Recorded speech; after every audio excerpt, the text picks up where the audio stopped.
Amen. Amen. Thank you, Lord. Thank you, thank you, thank you, Jesus. Thank you, Lord. Thank you, Lord. நன்றி Amen. தகப்பனே, நன்றி Amen. தகப்பனே, நன்றி தகப்பனே. Thank you thank you brother, thank you sister.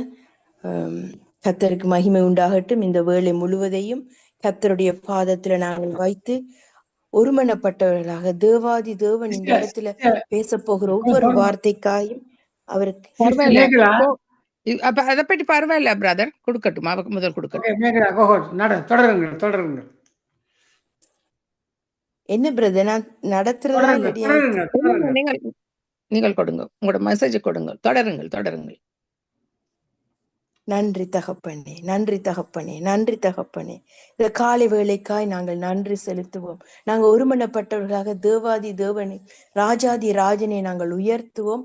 அவருடைய நாமத்தை நாங்கள் முதலாவது மகிமைப்படுத்தி எங்கள் உள்ளத்தின் ஆழத்தில் இருக்கிற ஒவ்வொரு காரியங்களையும் தேவனுடைய பாதத்துல நாங்கள் வைப்போம். ஹல்லேலூயா, ஹல்லேலூயா. நன்றி தகப்பனே. இயேசப்பா, இந்த வேளைக்காய் உமக்கு நன்றி செலுத்துகிறோம். நீங்க சர்வ வல்லமை உள்ள தேவனாய், நித்திய பிதாவாய் எங்கள் மத்தியில நீர் இருக்கிறபடியினாலே ஸ்தோத்திரம். நான் உங்கள் நடுவில் உலாவி நான் உங்கள் தேவனாய் இருப்பேன், நீங்கள் என்னுடைய ஜனங்களும் மேய்ச்சலின் ஆடுகளும் என்று சொன்னீர். அந்த வார்த்தையின்படி ஆண்டவரே, இந்த நாள்ல எங்களை முற்று முழுதுமாய் தாழ்த்தி உம்முடைய பாதத்துல வைக்கிறோம் அப்பா. ஹல்லேலூயா. நீர் பேசும் உம்முடைய சத்தத்துக்கு எங்கள் இதயத்தின் ஆழத்தை நாங்கள் விட்டு கொடுக்கத்தக்கதாக, எங்களை முழுவதுமாய் உம்முடைய பாதத்தில் வைக்கத்தக்கதாக எங்களோடு நீர் இடைப்படுகிற தேவனாய் இருக்கிறபடினாலே நன்றி செலுத்துகிறோம். ஆண்டவரே, எல்லாவற்றையும் அறிந்த தேவன், உள்ளத்தின் ஆழத்தை அறிந்த தேவன், அதற்காக உமக்கு நன்றி தகப்பனே, நன்றி தகப்பனே. எண்ணில் அடங்கா ஸ்தோத்திரம் தேவா, என்றென்றும் நான் பாடுவேன். ஆஹா, எண்ணில் அடங்கா ஸ்தோத்திரம் தேவா, என்றென்றும் நான் பாடுவேன். இந்நாள் வரை என் வாழ்விலே, இந்நாள் வரை என் வாழ்விலே நீர் செய்த நன்மைக்கே எண்ணில் அடங்கா ஸ்தோத்திரம் தேவா, என்றென்றும் நான் பாடுவேன். வானாதி வானங்கள் யாவும், அதன் கீழுள்ள ஆகாயமும்,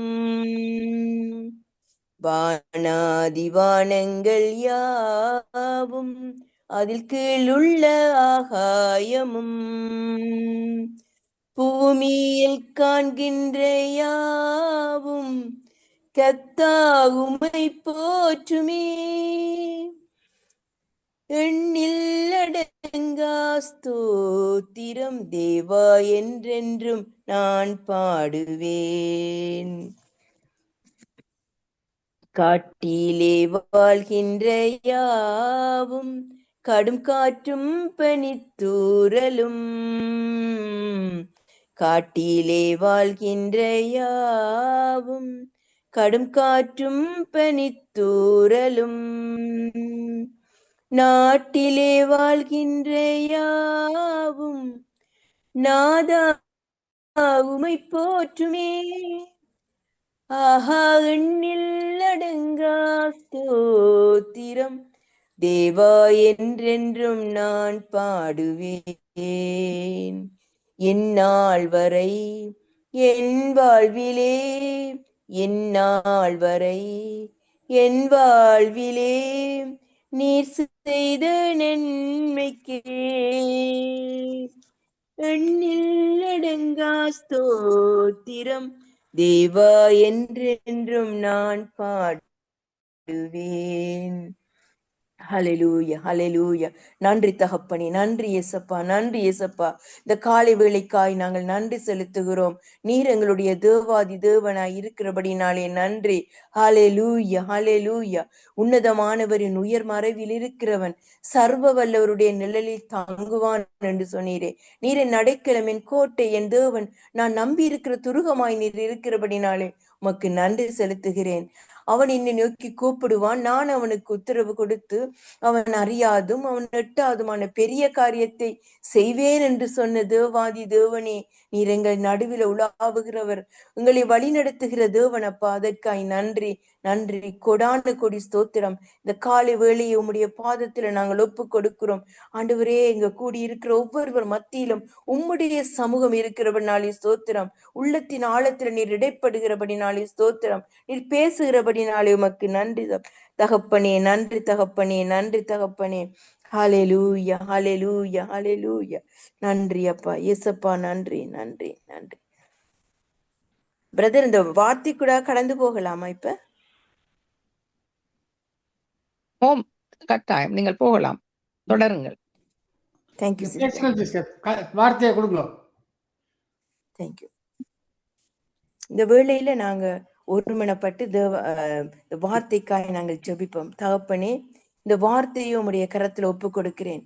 வார்த்தையானவர் நீர் என்று வேதத்துல சொல்லப்பட்டிருக்கிறது ஆண்டவரே. வார்த்தையும் இயேசுவும் ஒன்று என்று வேதத்தில் சொல்லப்பட்டிருக்கிறபடி இந்த வேளையில நாங்கள் வார்த்தைக்குள்ள கடந்து போகிற வேளையில அந்த வார்த்தை 1 30 60 100 பலன் கொடுக்கட்டும். ஒவ்வொருடைய இதயத்தோடும் பேசட்டும்.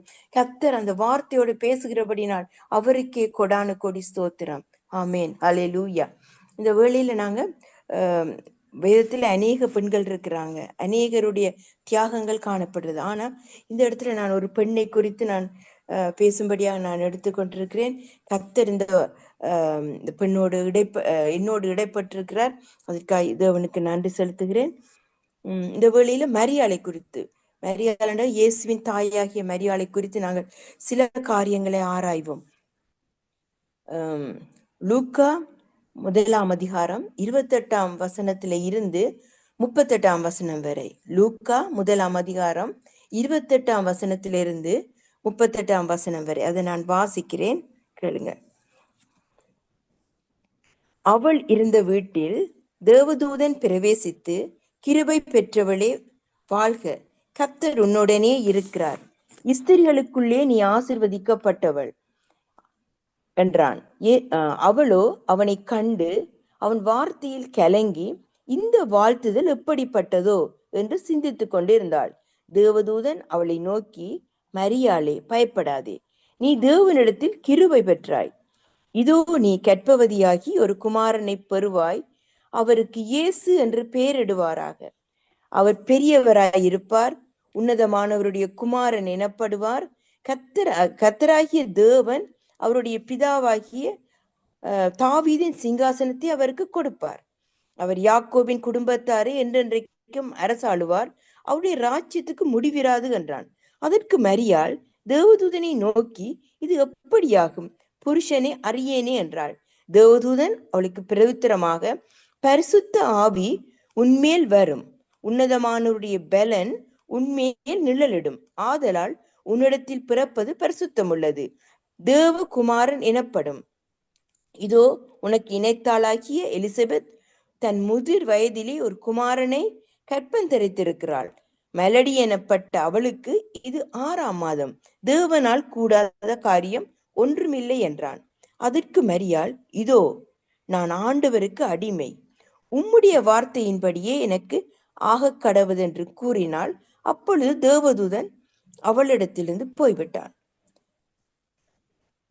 இது லூக்கா 1ஆம் அதிகாரம் 28ஆம் வசனத்தில இருந்து 38ஆம் வசனம் வரை. இந்த மரியாளை குறித்து எல்லாருக்கும் தெரிந்திருக்கும். அவள் ஒரு இயேசுவின் தாய். அவள் நிமித்தமாய் இயேசு இந்த உலகத்துல பிறக்கிறதுக்கு ஒரு காரணமாயிருந்தது.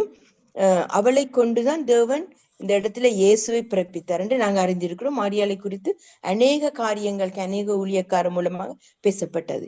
ஆனா இந்த நேரத்துல என்னுடைய உள்ளத்துல பேசப்பட்ட வார்த்தை மரியாளை குறித்து. மரியாள் தனியே அறை வீட்டுக்குள்ள இருக்கிற நேரத்துல தேவதூதன் ஒருவன் பேசுகிற வார்த்தையை பாருங்க. தேவதூதன் பிரவேசித்து, கிருபை பெற்றவளே வாழ்க, ஸ்திரீகளுக்குள்ளே நீ ஆசீர்வதிக்கப்பட்டவள் என்றார்.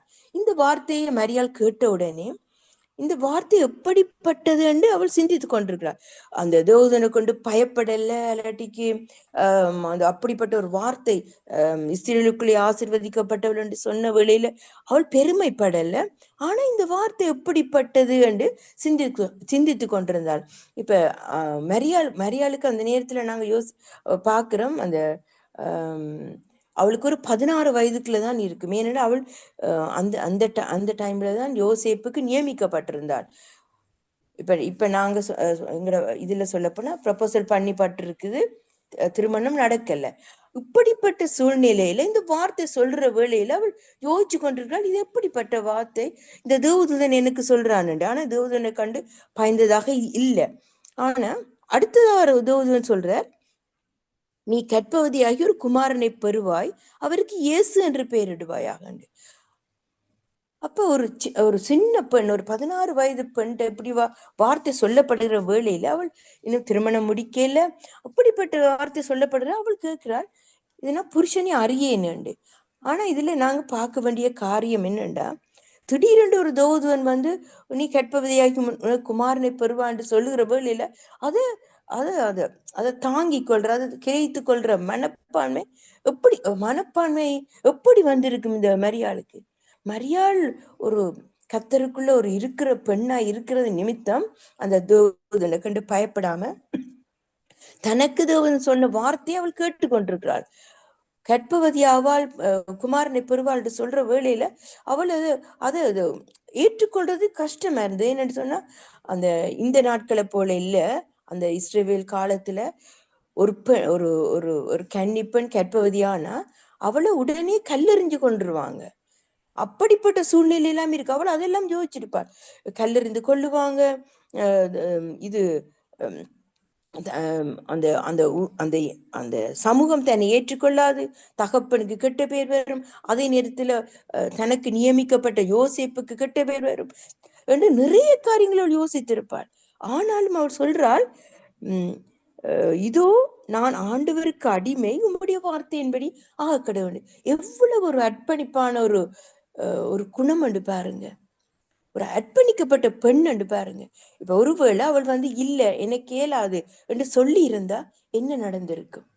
இப்படிப்பட்ட காரியத்துக்குள்ள எனக்கு போக முடியாது, இப்படி அவமானத்தை தாங்க முடியாது என்று சொல்லி அதை விட்டு விலகி இருந்தா என்ன நடந்திருக்கும்?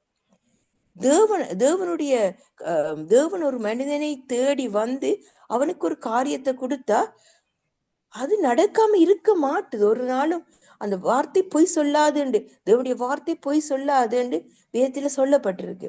அப்ப அவள் ஏழாண்டு சொல்லி இருந்தா, அல்லது எனக்கு இது முடியாது என்று சொல்லி இருந்தா அந்த காரியம் எப்படிப்பட்டிருக்கும்? அதை யோசிச்சு பார்த்தா அந்த ஏசியா தீர்க்கதரிசி சொன்ன வார்த்தைகள் எல்லாம் பொய்யா போயிருக்குமா? அல்லது ஏசியா தீர்க்கதரிசி சொன்ன வார்த்தைகளை கேட்ட யூதர்கள் இந்த காரியம் எல்லாம் பொய்யா இருக்குன்னு யோசித்திருப்பாங்களா? இல்ல. ஆனா இதுல பாருங்க, மரியாளுடைய அர்ப்பணிப்பு எவ்வளவாய் போகுதுண்டு.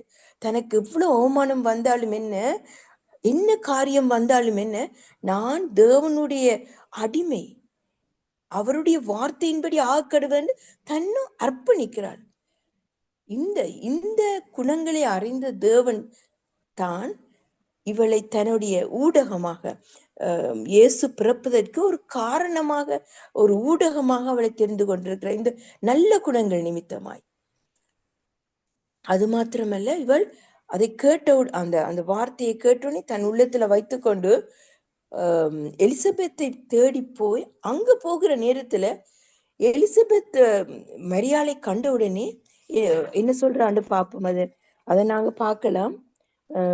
லூக்கா 1ஆம் அதிகாரம் 41ஆம் வசனத்துல இருக்குது. என் ஆண்டவருடைய தாய். லூக்கா 1ஆம் அதிகாரம் 43ஆம் வசனம். என் ஆண்டவருடைய தாய்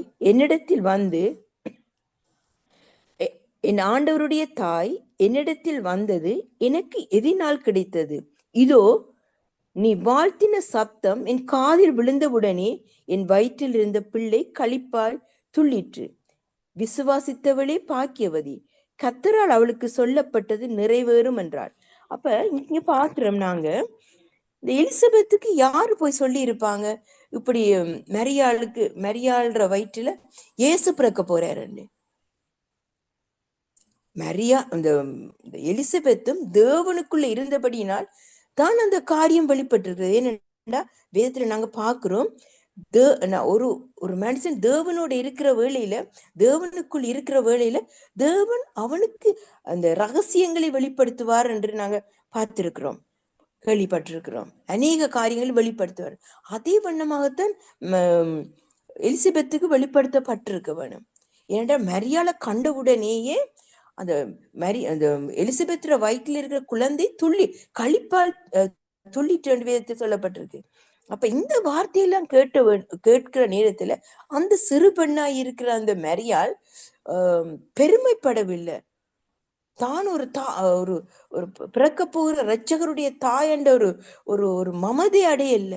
அவள் பணிவாத்தான் இருந்தாள், சரியான தாழ்மையாத்தான் இருந்தாள். இந்த தாழ்மையான குணங்கள் நிமித்தமாய்த்தான் இயேசு எங்களுக்கு பிறந்தார். இயேசு எங்களை மீட்கும்படியாக தன்னுடைய ரத்தத்தை சிந்தினார்.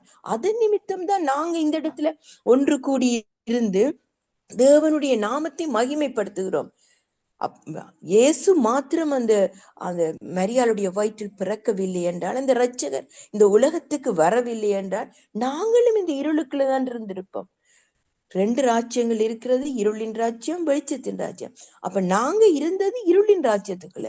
இயேசு இந்த உலகத்துல பிறந்த பொழுதுதான் நாங்க வெளிச்சத்தின் ராஜ்யத்துக்குள்ள நாங்கள் வரக்கூடியதா இருந்தது. அவர் பிறந்து அவர் எங்களுக்காக வார்த்தைகளை கொடுத்து சிலுவையில் மரித்து உயிர்த்து எங்களை மீட்டார். அவர் மரித்து உயிர்க்கவில்லை என்றால் நாங்க இந்த ரட்சிப்பை கண்டிருக்க முடியாது. இந்த ரட்சிப்பின் நிமித்தமாய்த்தான் நாங்கள் மீட்படைந்தவர்களை தேவனுடைய பிள்ளைகள் என்று அழைக்கப்படுகிற அந்த புத்திர சுவிகார ஆவியை நாங்க பெற்றிருக்கிறோம். இல்லாட்டி நாங்களும் ஒரு பிசாசன் ராஜ்யத்துக்குள்ள நாங்க இருந்திருப்போம். இந்த மரியாளுடைய அர்ப்பணிப்பு, தியாகம், அவளுடைய ஒவ்வொரு காரியம், தேவனுக்குள் அவள் இருந்த மனநிலை ஒவ்வொன்றும் எங்களுக்காக அது அவள் அர்ப்பணித்திருக்கிறாள். அந்த மரியாள் எங்களுக்காக அர்ப்பணித்து, தேவகுமாரன் எங்களுக்காக பிறந்து, எங்களுக்காக மரித்து, எங்களுக்காக உயிர்த்து, எங்களுக்காக மீண்டும் வரப்போறார். அந்த காரியத்தின் நிமித்தமாகத்தான் நாங்கள் இந்த இடத்துல வாழ்கிறோம், அசைகிறோம். நாங்கள் தேவனை அறியாதிருந்தால் நாங்கள் செத்தவர்கள். தேவனை அறியாதவர்கள் செத்தவர்கள். நாங்க தேவனுக்குள்ள இருக்கிறபடியே நாங்கள் உயிருள்ள ஜனங்களாய் இருக்கிறோம். இது எத்தனை சலாக்கியம், எத்தனை தேவனுடைய கிருபை. இந்த கிருபையினாலதான் நாங்க இவ்வளவு நாளும் ஜீவித்து கொண்டிருக்கிறோம். நாங்க ஒருமனப்பட்டவர்களாக நாங்க அநேகருக்கு தேவனுடைய வார்த்தையை சொல்லுகிறோம். ஏன்? அந்த தேவனுடைய மகிமையும் தேவனுடைய கிருபையும் எங்களுக்குள்ள இருக்கிறதுனால, நாங்க தேவனுடைய பிள்ளைகள் என்ற அதிகாரத்தை உடையவர்களா இருக்கிறபடினால், நாங்க தேவனுடைய பிள்ளைகள் இல்லாமல், அதிகாரம் இல்லாமல் இருந்தால் இந்த உலகத்தில் நாங்கள் வாழ்வது வெறுமனே. எத்தனையோ பேர் தேவனை அறியாமல் இருக்கிறாங்க. அவங்களுக்கு நாங்க தேவனுடைய வார்த்தையை சொல்லி அன்பை அவர்களை அழைக்க வேணும். தேவன் நல்லவர், தேவனுடைய நாமம் மாத்திரமே இந்த பூமியை உயர்ந்தது என்று சொல்லி அழைக்கிற வேளையில அவர்கள் தேவனுடைய குமாரத்திகளாய் இந்த பூமிக்குள்ள வாழுவார்கள். அது மாத்திரமல்ல, அநேகருக்கு ஆசீர்வாதமாய் இருப்பார்கள். இந்த வேளையில நாங்க சில காரியங்களை, விண்ணப்பங்களை தேவனுடைய பாதத்துல வைக்கிற வேளையில அதற்காக நெடுநாளாய் காத்திருக்க வேண்டி இருக்கிறது. எரேமியா 29:11 நாங்க பார்த்த வேண்டாம். நாங்க காத்திருக்கிறது நல்லது. அநேக நாள் காத்திருக்கிற வேளையில கர்த்தருடைய கரம் பெரிய காரியங்களை செய்யும். இப்ப நீங்க அதை வாசிச்சீங்கன்னா அந்த வசனத்தை, எரேமியா 29:11 பாத்தீங்கன்னா, நீங்கள் எதிர்பார்த்திருக்கும் முடிவை உங்களுக்கு கொடுக்கும்படி நான் உங்கள் பேரில் நினைத்திருக்கிற நினைவை அறிவேன் என்று கர்த்தர் சொல்லுகிறார். அவை தீமைக்கல்ல, சமாதானத்துக்கு ஏதுவானது. அப்ப நாங்க இந்த வேளையில மரியாள் அந்த காரியங்களுக்காக காத்திருந்து, என்ன நடக்கும், ஏது நடக்கும், குழந்தை எப்படி பிறக்கும், அதோடைய வாழ்க்கை எப்படி இருக்கும், அது என்ன செய்ய ஒன்றுமே அறியாதவளா இருந்து அந்த குழந்தையை பெற்று, அந்த குழந்தை எங்களை ரட்சிக்கிற ஒரு இரட்சகனாய் பிறந்தது நிமித்தமாய் எத்தனை சலாக்கியத்தை நாங்கள் பெற்றிருக்கிறோம். அந்த மரியாள் எங்களுக்கு ஒரு உதாரணம். அந்த மரியாளை போல தேவனுடைய வார்த்தை எங்களுடைய காதுகள்ல, எங்களுடைய இதயத்துல பேசுகிற வேளையில நாங்கள் கட்டாயம் கீழ்ப்படிய வேணும். முதலாவது ஆம் என்று சொல்லி அந்த மரியாள் கீழ்ப்படிந்த வேளையில அந்த இரட்சகர் இந்த பூமிக்கு வந்தார். அதே வண்ணமாய் தேவனுடைய வார்த்தை எங்கள் இதயத்துல வருகிற வேளையில ஆம் என்று சொல்லி நாங்கள் விட்டு கொடுக்கிற வேளையில பெரிதான ஒரு காரியம், பெரிதான ஒரு ரட்சிப்பு, பெரியான ஒரு சமாதானம் எங்கள் உள்ளத்துல மாத்திரமல்ல, எங்களை சுற்றி இருக்கிறவர்களுக்கு அநேகருக்கு நாங்கள் ஒரு ஆசீர்வாதமாய் காணப்படுவோம். அப்படிப்பட்ட ஆசீர்வாதம் நம்முடைய வாழ்க்கையில் நிலைக்க வேண்டுமெண்டா நாங்கள் தேவனுடைய சத்தத்துக்கு கீழ்ப்படிய வேண்டும், தேவனுடைய வார்த்தைக்கு கீழ்ப்படிய வேண்டும். என்ற வார்த்தை தான் இயேசு, இயேசுதான் வார்த்தை. 1ஆம் அதிகாரத்துல, ஆதியாகமம் 1ஆம் அதிகாரத்துல பார்த்தீங்கன்னா வார்த்தையும் இயேசுவும் ஒன்று என்று நாங்க வாசிக்கிறோம். அதே போலத்தான் இந்த வேளையில மரியாளுடைய அர்ப்பணிப்பை நாங்கள் நினைப்போம். மரியாள் என்ன எவ்வண்ணமாய் அர்ப்பணித்தது நிமித்தம் நாங்கள் ரட்சிக்கப்பட்டிருக்கிறோம், நாங்கள் ஒரு உயிர் வாழ்ந்து கொண்டிருக்கிறோம். இதை நினைத்து, மரியாளுடைய நல்ல குணங்களை நினைத்து, தாழ்மையை நினைத்து, அவளுடைய விசுவாசத்தை நினைத்து நாங்கள் எங்களை தேவனுடைய பாதத்தில் அர்ப்பணிப்போம். கர்த்தர் எங்களுடைய வாழ்க்கையில் என்னென்ன காரியங்களை வைத்திருக்கிறாரோ அந்த காரியங்களுக்கு கீழ்ப்படுகிற வேளையில பெரிதும் உயர்வுமான, சந்தோஷமான, சமாதானமான ஒரு ஜீவியத்துக்குள்ள நாங்கள் நுழைய முடியும், நாங்க வாழ முடியும், மற்றவர்களுக்கு ஆசீர்வாதமாக காணப்பட முடியும். இதை நாங்கள் கர்த்தருடைய பாதத்துல நாங்கள் வைப்போம். மரியாளை உதாரணமாக எடுத்துக்கொண்டு எங்களுடைய வாழ்க்கையை நாங்கள் தொடர்ந்து எங்கள் ஓட்டத்தை ஓடுவோம். கர்த்தர் எங்களை ஆசீர்வதிப்பாராக. ஆமேன். Thank you, brother. ஆமென்.